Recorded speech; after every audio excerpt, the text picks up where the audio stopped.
से express news के नुमाइंदे आसिफ रजा मीर ज्वाइन कर चुके हैं। पहले ताज़ा तरीन सूरत हाल उनसे जान लेते हैं, उसके बाद हम अपना जो बुनियादी सवाल है वो पैनल की तरफ लेके जाएंगे। आसिफ रजा मीर साहब, सबसे पहले तो ये जो मुमकिन तब्दीली है वजीर आजम की, इस हवाले से अपडेट कीजिएगा। अब क्या सूरत हाल है, फिर इस्तीफे का मामला, अब प्राइम मिनिस्टर इस्तीफा नहीं देना चाहते, ज़ाहिर पीपल्स पार्टी उसकी तैयारी कर रही है तहरीक अदम एतमाद के हवाले से, तो अपडेट कीजिएगा अभी क्या सूरत हाल है और इनकारी क्यों है वजीर आजम इस्तीफा देने से।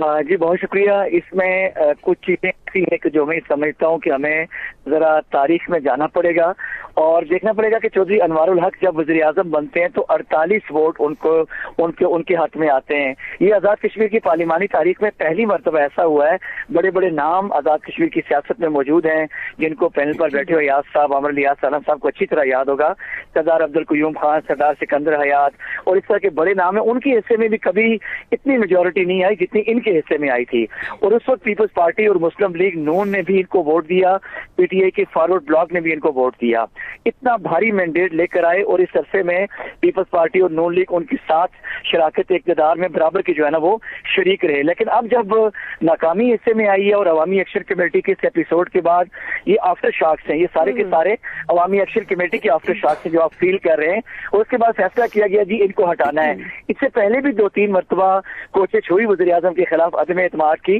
पीपल्स पार्टी और मुस्लिम लीग नून की जानिब से, लेकिन किसी सक्सेसर, जो कि हमारे आइन के तहत जब आप अदम एतमाद लाते हैं तो आपको नाम देना पड़ता है कि फला शख्स फला रुकने असम्बली इनके नाम के साथ कि ये वजारत उज़्मा के नेक्स्ट कैंडिडेट होंगे। तो उसमें चूंकि पीपल्स पार्टी के अंदर 3-4 बड़े नाम मौजूद थे, इत्तेफाक नहीं हो सका और इस वक्त भी जो डेड लॉक है, जो सिचुएशन आज की है, पीपल्स पार्टी ने पहले प्राइम मिनिस्टर ने उनको पैगाम दिया था कि आप अदम एतमाद की जहमत ना करें, मैं खुद मुस्तफी हो जाऊंगा। लेकिन फिर पीपल्स पार्टी ने जब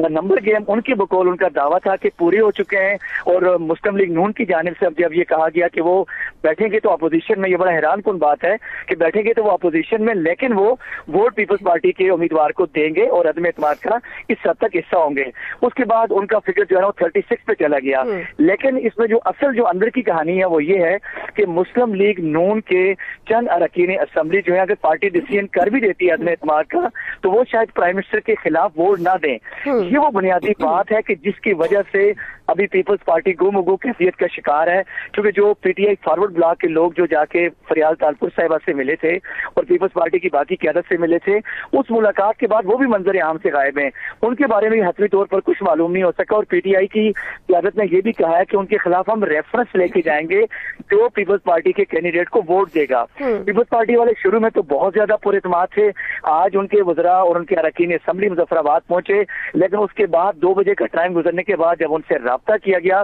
तो उनको वापस इस्लामाबाद तलब किया गया और वहां पे कहा गया कि अब दोबारा, चूंकि प्राइम मिनिस्टर इस इंतजार में चौधरी अनवारुल हक वो बड़े मजबूत हिसाब के आदमी से बड़े आराम सुकून से ये खेल देख रहे हैं कि सक्सेसर कौन आता है। अगर कोई ऐसा नाम आता है कि वो ये इस बात पे वो तवक्कुआत लगाए बैठे कि शायद एक ग्रुप उनके साथ टूट के आ मिले, क्योंकि इस वक्त सादा अक्सरियत चाहिए, कोई 2/3 तो चाहिए नहीं है, 26 से 27 वोट कुल चाहिए प्राइम मिनिस्टर को हटाने के लिए। कौन सा नाम हो सकता है ज़ेरे बहस पीपल्स पार्टी की तरफ से प्राइम मिनिस्टर के लिए? और फिर जिस तरह आप भी बता रहे हैं कि नंबर्स का दावा पीपल्स पार्टी पहले से भी करती आ रही है और अब भी दावा कर रही है 36 अरकान का, तो ये जो पीएमएलएन का फैक्टर बता रहे हैं, क्या यही फैक्टर है तहरीक अदम एतमाद ताखीर हो रही है पीपल्स पार्टी की तरफ से या कोई और भी है? देखिए, एक तो जो नाम है, 3 बड़े नाम इस वक्त लिए जा रहे हैं। एक चौधरी यासीन जो इस पाकिस्तान पीपल्स पार्टी आजाद कश्मीर के सदर हैं, दूसरा नाम चौधरी लतीफ अकबर जो स्पीकर कानून साज असेंबली हैं, अगर उनका नाम आता तो उनको पहले स्पीकर के ओहदे से मुस्तफी होना पड़ेगा। और तीसरा जो नाम है वो सरदार याकूब खान जिनका ताल्लुक जो है वो पुंछ डिवीजन से है, साबिक वज़ीर आज़म है। इन 3 के नाम है और पीपल्स पार्टी की ये रवायत भी कोई सरप्राइज भी हो सकता है, इस बात से भी आप इनकार नहीं कर सकते। दूसरा फैक्टर ये है कि मुस्लिम लीग नून की जानिब से गुज़श्ता शब जब ये कहा गया कि वो अदम एतमाद का हिस्सा बनेंगे तो उसके बाद फिर सिचुएशन बहुत हद तक क्लियर हो गई थी कि अब तो मामला 2/3 पे चला गया। हमें आइन में तरमीम के लिए 2/3 चाहिए, सादा अक्सरियत से तो प्राइम मिनिस्टर को आसानी से हटाया जा सकता है। लेकिन जब ये अंदरूनी खाना ये कहानी सामने आई कि मुस्लिम लीग नून के और पीटीआई फॉरवर्ड ब्लॉक के कुछ लोग शायद प्राइम मिनिस्टर के अगेंस्ट ना जाएं, तो इस वजह से पीपल्स पार्टी फिर मोहतात हो गई और ये भी उसमें ये कहा गया कि अगर अदम एतमाद लाते हैं और वो कामयाब नहीं होता तो फिर अगले 6 माह तक तो आप अदम एतमाद नहीं ला सकते। वैसे भी ये असम्बली के आखिरी चंद माह चल रहे हैं, आखिरी 8 माह में आपने जुलाई 2026 में जनरल इलेक्शन की तरफ जाना है। आपके चीफ इलेक्शन कमिश्नर मौजूद नहीं है, आपकी इंतखाबी फहरिस्तों का मामला, अभी बहुत सारी चीजें, बहुत सारा काम करने के लिए है, लेकिन अभी वो तमाम उमूर इल्तवा का शिकार हैं। प्राइम मिनिस्टर ने ये कहा है कि आप अदम एतमाद लाएं, मैं असम्बली में जाके ये बताऊंगा कि इस कहानी के पीछे कौन सा नाकामी के असबाब क्या थे और किन लोगों ने अवामी एक्शन कमेटी को इस मकाम तक लाया और मुझे इस मकाम तक लाने वाले लोग कौन थे। वो चाहते हैं कि इन तमाम चीजों को असम्बली और कौम के सामने रख के फिर वो कहते हैं कि मैं फिर इस्तीफा दूंगा। सही। चले आसिफ रजा मीर, आप हमें अपडेट करें ऐसे तमाम सूरत हाल और अभी कौन से बड़े नाम हो सकते हैं प्राइम मिनिस्टर के लिए पीपल्स पार्टी के, और चौधरी अनवारुल हक जो इस वक्त वजीर आजम है आजाद कश्मीर के, अब उनकी अगली मूव क्या हो सकती है जो कि उन्होंने डिसाइड किया कि इस्तीफा नहीं देंगे। आप हमें अपडेट करें थे, पैनल की तरफ जाएंगे।